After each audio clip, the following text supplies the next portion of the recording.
Hola, un saludo muy especial. Bienvenidos a Sinergia Informativa, un programa que está hecho para personas inteligentes, interesantes y calificadas como usted. Personas bien informadas sobre temas políticos y administrativos. Este año, 27 de octubre, elecciones locales y regionales. Vamos a escoger nuevos gobernadores, nuevos alcaldes, diputados, concejales y ediles. Todo lo que aquí digamos realmente tiene que aportar como insumo para que tomemos una decisión inteligente cuando vamos a las urnas del 27 de octubre. Sin embargo, vamos con nuestro invitado de hoy, Jorge Gómez Gallego, representante de la Cámara por el Partido Polo Democrático Alternativo. Vamos a tratar un tema que tiene que ver con el bolsillo de todos, que tiene que ver con la seguridad de todos, con la felicidad de todos, que es lo que supone, contempla un plan de desarrollo, que es el que acaba de aprobar el Senado de la República. Bienvenido, Jorge Gómez Gallego, a Sinergia Informativa. Gracias, Roger. Un saludo muy cordial para ti y, bueno, desde luego para todos los televidentes, un saludo muy, muy cordial. Bueno, entonces queda aprobado el Plan Nacional de Desarrollo y son más de 348 artículos. Al final te quedan 330 y algo, porque 300. hubo algunos que en la Cámara por lo menos no pasaron el colador. Muy bien. ¿Por qué empiezo a hablar como de la cantidad? Por algo que nos dijo Jorge Gómez antes de pensar, que me llama mucho la atención, que desde que se están discutiendo y aprobando planes de desarrollo del gobierno de Néstor Samper Pizano, nunca se había visto tal cantidad de artículos. En el de Ernesto Samper Pizano no pasaron de 50 los artículos. ¿Qué significa eso para usted, Jorge Gómez? Bueno, el plan de desarrollo se supone que es la guía de un gobierno para 4 años. Sí.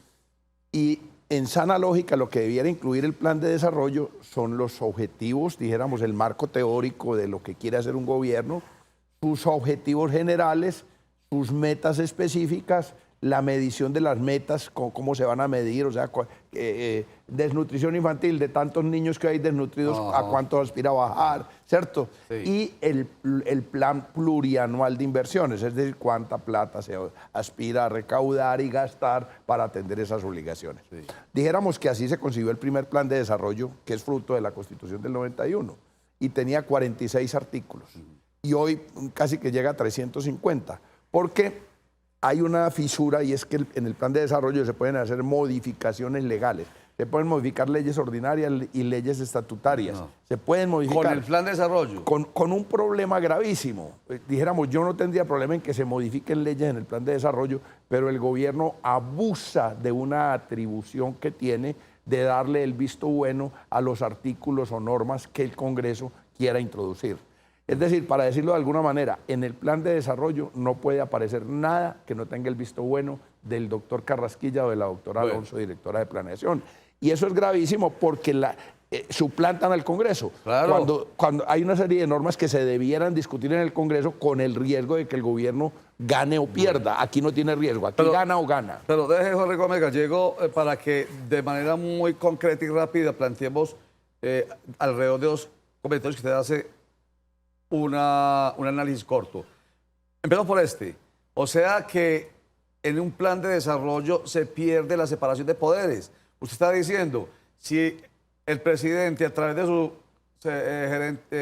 ministro de Hacienda no hace así, lo aprueba o lo desaprueba, esa es la decisión que tiene que tomar el Congreso de la República. Pues le voy a dar un dato. Eso no tiene ningún sentido. En el acta del primer debate de las comisiones conjuntas de Senado y Cámara, terceras y cuartas, sí, se aprobó que los ciudadanos que habían sido engañados por los fondos privados de pensiones, sí, para que se pasaran del sistema público al sistema privado, podían en un periodo determinado volver al sistema público, así estuvieran ya hubieran antes de 10 años. Antes de 10, estuvieran después de los 10 años antes de pensionarse, que recordemos usted que hoy se puede pasar 10 años antes de pensionarse, sí, pero se estaba haciendo como una especie de posibilidad de que incluso faltándole menos de 10 años, sí, se pudiera pasar siempre y cuando hubiera cotizado siquiera 700. Eso fue propuesta del Congreso. Eso fue propuesta del Congreso. Muy bien. Propuesta del Congreso. Y se aprobó, sí, y el ministro Carrasquilla hizo así. No. Y no tuvo más discusión. Y no llegó a la ponencia final, ni siquiera se discutió, ni siquiera llegó, ni siquiera sobrevivió como artículo.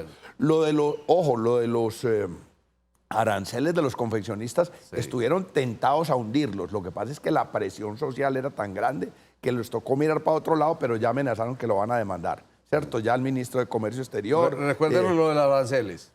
Hombre, que se logró también por iniciativa parlamentaria y por la presencia de los confeccionistas introducir un arancel del 37.6% para las mercancías, para las confecciones que tengan hasta $20 por kilo, Sí. porque aquí lo que ahí se hace es trampa. Ya. Se registran de menos de $10, de $11 kilo, que Estamos no, hablando de lo importado, de lo importado. que se ha convertido en una competencia desleal para los confeccionistas nacionales. Pero absolutamente Muy bien. Eso lo Entonces, introdujimos. entonces se plantea un arancel para que sea mucho más difícil que esas mercancías entren a competir deslealmente. Y entonces, Eso lo logramos entrar y el Sí. gobierno estuvo tentado a hundirlo. Lo que pasa es que acuérdese la presión mediática y social tan grande que hicieron los confeccionistas Sí. y la unidad tan grande que generó en el Congreso este artículo, casi que unánime.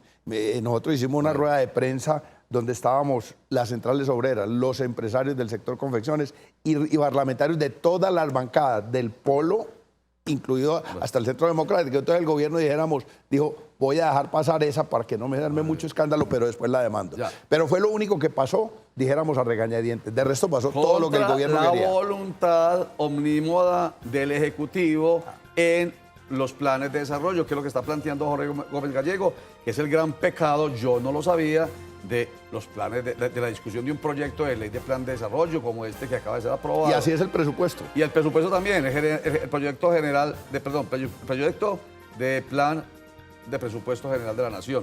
Rápidamente, para que nos vamos, lo otro que me deja con una inquietud grandísima es, no, yo puedo cambiar lo que quiera, cualquier ley a través de un proyecto de ley de plan de desarrollo. ¿Por qué? Eso es lo que están haciendo. Por eso, lo que está eso diciendo. dijéramos lo abusivo. Sí. El gobierno está abusando de esa facultad porque en el plan de desarrollo la Constitución permite que haya modificaciones Es de ley. constitucional. Sí, es constitucional. Yo no estoy diciendo que sea ilegal, pero yo creo que eso hay que revisarlo porque eso es Muy inconveniente. bien. Porque los gobiernos abusan y Claro. meten micos horribles. Yo le voy a decir un mico que a la gente aparentemente le va a gustar. Que van a bajar el IVA de la gasolina del 19 al 5%. Eso sí. suena muy bien. Sí, suena muy bueno. Pero detrás de la bajada del IVA va la eliminación del Fondo de Estabilización de Precios. ¿Y eso Es quiere decir, decir? bajan el IVA, pero el precio del combustible queda absolutamente ligado al precio internacional. O sea, Va a ser peor. puede ser peor, porque no hay fondo de estabilización. Ya. No hay fondo de estabilización de precios y eso quiere decir entonces que nos pueden clavar el precio si vuelve a subir el barril de petróleo a $100, que no Entonces sabemos cómo se se disparará. El precio de la gasolina. Así Muy el IVA bien. no sea sino el 5. Jorge Gómez Gallego, representante de la Cámara, haciendo un análisis, obviamente no es lo más profundo del mundo, pero nos dejará ideas muy claras sobre lo que ha pasado con este proyecto de ley de presupuesto nacional, De plan de desarrollo. Plan Nacional de Desarrollo, que acaba de ser aprobado. Vamos a unos mensajes, ya regresamos.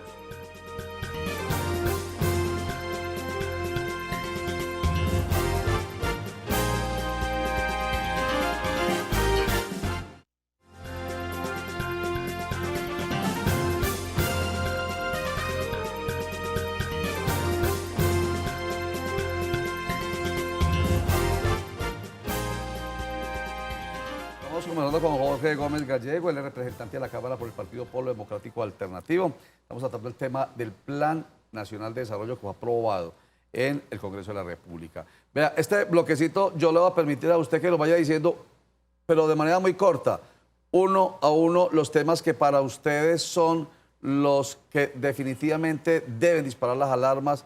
Bueno, y ya no se puede hacer nada, creo yo. ¿Qué pasó, por ejemplo? Vamos a hablar con el tema de pensiones. ¿Qué pasó con el tema de impuestos al predial recaudado por los municipios? ¿Qué pasó con los tales BEPS? En fin, algunos de los temas. Adelante, Jorge. Bueno, en pensiones dijéramos que quedó una cosa agridulce, Sí. porque logramos hundir un artículo que prohibía la doble pensión de vejez con invalidez. Sí. Hoy una persona que está afiliada a una ARL, Sí. cotiza a una ARL y también cotiza a un fondo privado o a un fondo público de pensiones. Y pueden concurrir las dos pensiones, porque si se quedó inválido, tiene derecho a una pensión, y si se puso viejo, tiene derecho a otra pensión. Que tienen dos. Si quedó inválido por el lado de la ARL, si llegó a su edad, Por el lado 62 de años, es Colpensiones hombre. o del fondo privado. Muy bien. Entonces, podían haber dos pensiones, Sí. porque tienen dos fuentes de financiación distintas. Al fin y al cabo está pagando dos, Claro. pues. Es como cuando Está cotizando de dos. usted puede asegurar un carro en dos aseguradoras Sí, claro. y le pagan Muy bien, doble muy bien, seguro, sí, sí. ¿cierto? Bueno. Y resulta que el señor ministro Carrasquilla quería que cuando usted tuviera la edad de jubilación perdiera la invalidez. Si usted había cotizado para la invalidez, eso era tan injusto que lo logramos hundir. Sin embargo, el gobierno logró pasar parte de su reforma pensional al permitir que quien haya hecho ahorro pensional y llegue a la edad de jubilación y no tenga el ahorro suficiente para pensionarse, o sea, las semanas cotizadas suficientes, esa plata pase para un fondo para pagarle los beneficios económicos periódicos. Los BEPS. Pasa de manera automática después de 6 meses. Pero venga, Jorge. Mi propuesta era que a la gente la buscaran, le entregaran su plata y la gente decide si entrega eso en un fondo para BEPS o no lo entrega. Venga, ¿cuál es el problema ahí? Este es uno de los temas que más dificultades nos ha generado desde el punto de vista de la comprensión. Voy a hacer un planteamiento desde el punto de vista de la opinión. A mí me parecía muy bien que una persona que no alcanzó a cotizar, pues hombre, que por lo menos del abogado del sombrero, como se dice, esos BEPS les permitía pues una platica, así no fuera el salario mínimo siquiera. Pero algo es algo, pues ya que no cotizó. Esa es una. Entonces, algunos dicen que eso no, que eso es una miseria. Sin embargo, pienso yo, repito, es por lo menos del abogado del sombrero. Nadie tiene culpa de que esa persona no haya cotizado. Pero usted está planteando lo otro, que no pueda acceder a ese dinero, sino que se lo manejan, ¿o cómo es que se Sí, el artículo quedó, después de un forcejeo, quedó en que después el gobierno había propuesto inicialmente que la persona que llegaba a la edad de jubilación y no había completado las semanas, tenía 40 días para retirar el dinero y si no, pasaba automáticamente a los BEPS. ¿Y qué pasa con los BEPS? Que los BEPS no son heredables. Esa plata que usted ahorró es sola para que con los rendimientos le paguen a usted un beneficio económico periódico, ¿cierto?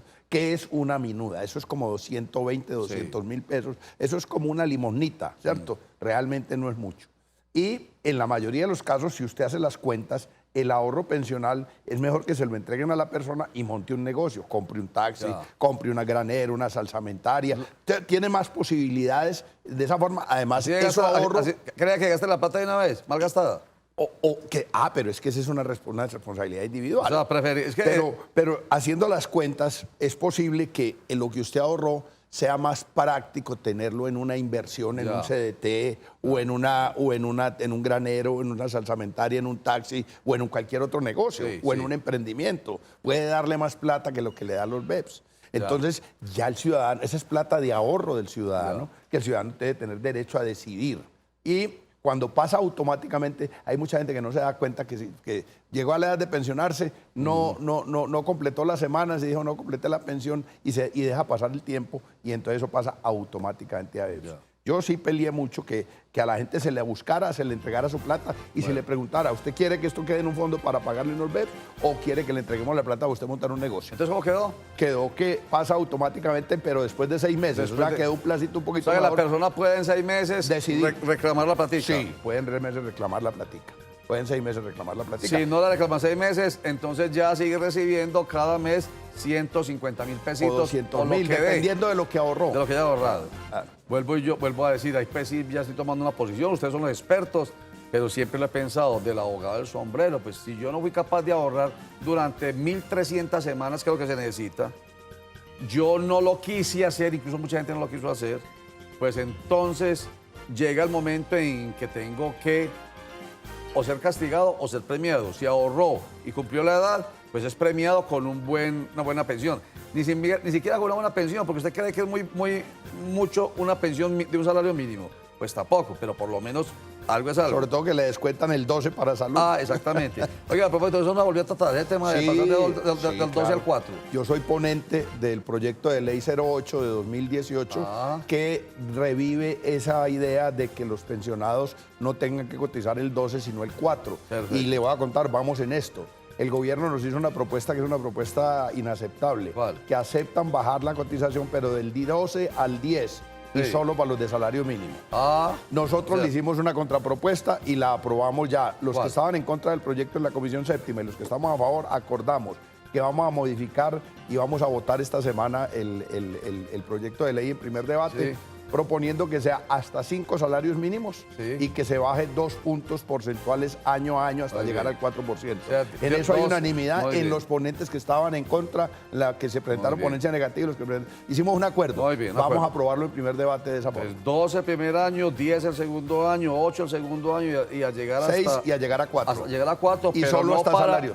no para los de un salario mínimo, sino hasta 5 salarios salarios mínimos. Equitativo. Ese fue el acuerdo y fue un Muy acuerdo bien. con las centrales obreras y con las organizaciones de pensionados. Jorge Gómez Gallego, vamos a unos mensajes, ya regresamos, pero antes de esta frase, ¿qué piensa usted de esta frase? El pueblo es aquella parte del Estado que no sabe lo que quiere. Ya regresamos.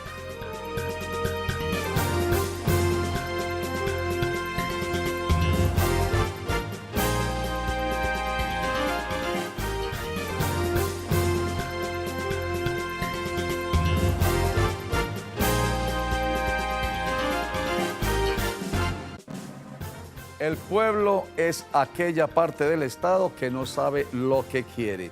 ¿A qué le suena a usted, Jorge Gómez Gallego, esa frase de Hegel? Bueno, al idealismo de Hegel, pero el pueblo hay épocas en que no sabe lo que quiere, pero hay épocas en que sí sabe. Y las épocas buenas son cuando sabe lo que quiere y cambia la sociedad. Y es que esa es la idea, que sepa qué es lo que quiere, sobre todo en una jornada electoral como la que estamos ya a punto de enfrentar, ¿no? Que la gente vaya a las urnas y sepa qué y decida. Porque Hegel dice una cosa también muy importante ahí, es que el Estado no es eso que está allá. Que la gente piensa que es el gobierno, la política, la estructura política. Eso no me interesa, no, señor. Todos hacemos parte del Estado. Eso lo hemos oído siempre. Hegel lo ratifica, pero eso sí, comprométase pues. Si quiere cosas buenas, participe, piense, sea inteligente, interesante y calificado, como decimos acá. Bueno, a propósito de esto, vamos a hablar de este último fragmentico de política, Jorge Gómez Gallego. El Partido Polo Democrático Alternativo tiene aspirante al Consejo de Medellín. ¿A la alcaldía o al consejo? A la alcaldía de Medellín. Al consejo tenemos ya una lista grande. No, primero alcaldía, hablemos del Ejecutivo. Alcaldía de Medellín. Sí, claro, nosotros definimos ya con tiempo suficiente el nombre de Víctor Correa, el que fue representante a la Cámara, como nuestro candidato a la alcaldía, y en esta encuesta de Ibamer dijéramos que nos sentimos que nos fue bien, 4.2% de intención de votos. Cuando no hemos empezado, no hemos sacado ni un avisito ni nada, no tenemos la ciudad inundada de pasacalles como otros. Pero todavía no me adelante lo de la encuesta. Ya habló pues de su precandidato a la alcaldía de Medellín. Precandidato no. Ah, un momentico. Pues candidato será cuando se inscriba, pero ya el Polo decidió que es su candidato. Pero es que él hace parte de una coalición de partidos políticos, movimientos políticos, sectores sociales de izquierda y alternativos, entre los que están el Polo Democrático Alternativo, el Partido Alianza Verde, están algunos movimientos que son grupos significativos de ciudadanos, y ellos dicen que van a escoger el candidato único de esa coalición. En ese sentido es que yo digo que es precandidato. Entonces, concreto, es el candidato del Polo Democrático Alternativo, pero está participando con otros precandidatos y candidatos. Si hay un acuerdo con otras fuerzas, pues será, todavía no está definido. No está definido. Bueno. Si hay un acuerdo con esas fuerzas, sería lo ideal, ¿no? Y ya hicimos un intento y no se pudo de hacer una consulta. Sí. Sería lo ideal, pues obviamente nosotros estaríamos dispuestos a un acuerdo programático. Pero si no hay un acuerdo programático, Víctor Correa será nuestro candidato. Es clarísimo, muy bien. Lo segundo, ya que mencionó lista al Consejo de Medellín, Luz María Múnera está ahí en esa lista, y ella tiene algún lugar de privilegio por ser concejal hoy en día. Desde luego, es tradición en el Polo que quien es corporado encabeza la lista, y ella renunció a ser precandidata a la alcaldía precisamente para encabezar la lista del consejo. Bien. Eso no tiene ningún, dijéramos, reparo de nadie. Perfecto. ¿No? Y hay nombres conocidos ahí, a ver, dígame 2 o 3 nombres rutilantes del Polo Democrático aspirando al Consejo de Medellín. Bueno, hay candidatos muy importantes. Mauricio Flores es el abogado que ha defendido a los motociclistas de las fotomultas, es muy popular en ese sector, es un candidato muy fuerte. Al Mauri Núñez, que fue vocero de la MANE, del Movimiento Amplio Nacional Estudiantil por Antioquia, también es candidato del Polo. Bueno, hay una lista inmejorable de candidatos. Tenemos, le puedo decir que tenemos 23 inscritos 23, para 20 cupos. Porque no van a ser sino 20. O sea, no va a ser muy peleado. ¿Por qué no van a ser sino 20? Porque con las nuevas disposiciones constitucionales, el que quede de segundo en la contienda por la alcaldía entra automáticamente al Consejo. Muy bien. Gobernación de Antioquia. Tenemos 3 precandidatos. Ese es un tema que no hemos acometido. Jaime Montoya, que es el presidente de la subdirectiva CUT Antioquia.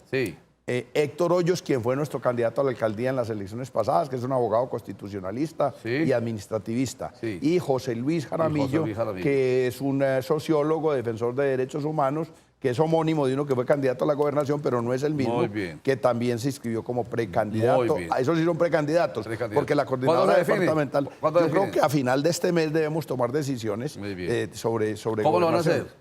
Nosotros tenemos un mecanismo estatutario, el Polo tiene establecido que las coordinadoras municipales y departamentales tienen la autonomía para seleccionar sus candidatos siempre y cuando tengan el 60% de la votación en cada coordinadora. Perfecto. Entonces es una decisión que, como se tomó la de la alcaldía, la coordinadora de Medellín, con el 80 y pico % de la votación, escogió a Víctor Correa.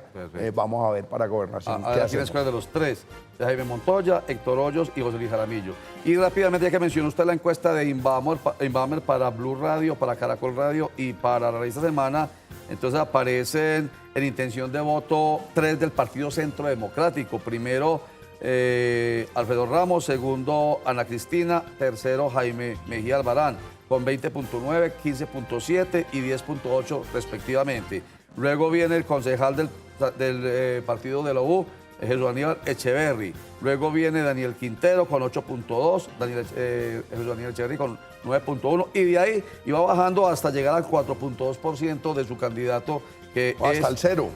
No, mucho más. Cero. No, cero por Jesús María Ramírez.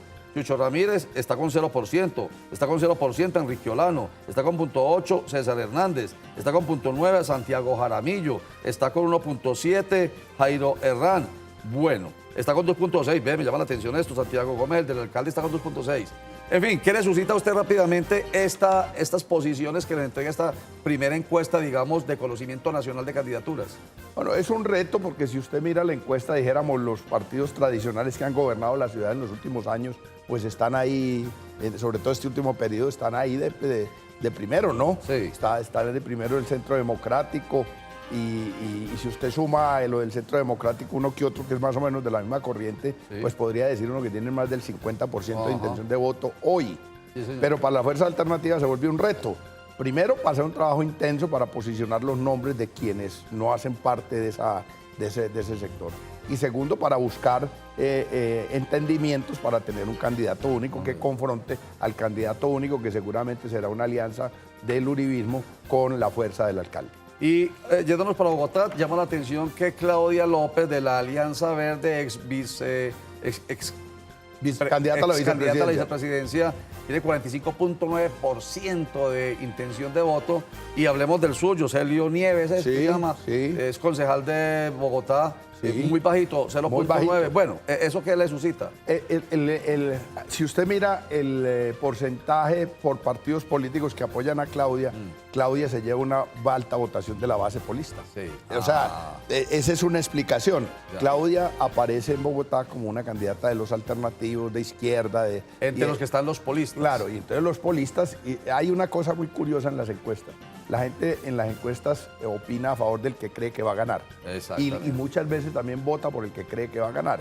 Entonces, ahí estamos diciendo que lo que hay que hacer es un acuerdo de las fuerzas alternativas, que desde luego la que tiene más fuerza hoy entre las fuerzas alternativas es Claudia López. Y que nosotros estamos dispuestos a un entendimiento con Claudia con base a un acuerdo programático. Perfecto. Y hay una mesa, en Bogotá hay una mesa establecida de concertación de los distintos sectores alternativos, con Claudia incluida, buscando un acuerdo programático. Muy bien, igual pedagogía que se debe tener en cuenta acá en Medellín con esa coalición de partidos, movimientos y sectores sociales alternativos y de izquierda al que pertenece el Polo Democrático Alternativo, para que precisamente no haya esa utilización tonta a veces del elector a través de las encuestas. Muchas gracias, Jorge Gómez Gallego, representante de la Cámara por el Partido Polo Democrático Alternativo. A ti, Roger, y a los oyentes, un saludo muy cordial nuevamente. Y voy a dejar en claro esto que nos plantea aquí Jorge, a propósito de la elección del 27 de octubre. Hombre, no el que vaya en las encuestas punteando, no es ese por el que hay que votar. No es que esté yo diciendo que no voten por ese, no. Tú entiendes que lo reflexionen bien, que seamos inteligentes, integrantes y calificados. Porque muchas veces nos convertimos en, como suena tal cual, idiotas útiles, que somos utilizados por las firmas encuestadoras, que a veces pueden ser manipuladas porque saben que hay mucho idiota útil votando por el que aparece primero. Esto no me lo estoy inventando yo, nos lo acaba de recordar Jorge Gómez Gallego. Recuerda que la información en Cosmovisión empieza todos los días a las 12 con Sinergia Informativa, que regresa a las 7:30 de la noche. Los dejo con Nos Cogió la Noche, que vuelve a las 5 de la tarde y a las 9:30 de la noche. 6:45 de la tarde y 11:15 de la noche, Cosmovisión Noticias. Y a las 11:30 de la noche, de nuevo, Sinergia Informativa, para personas inteligentes, interesantes y calificadas como usted. Muchas gracias. Chao.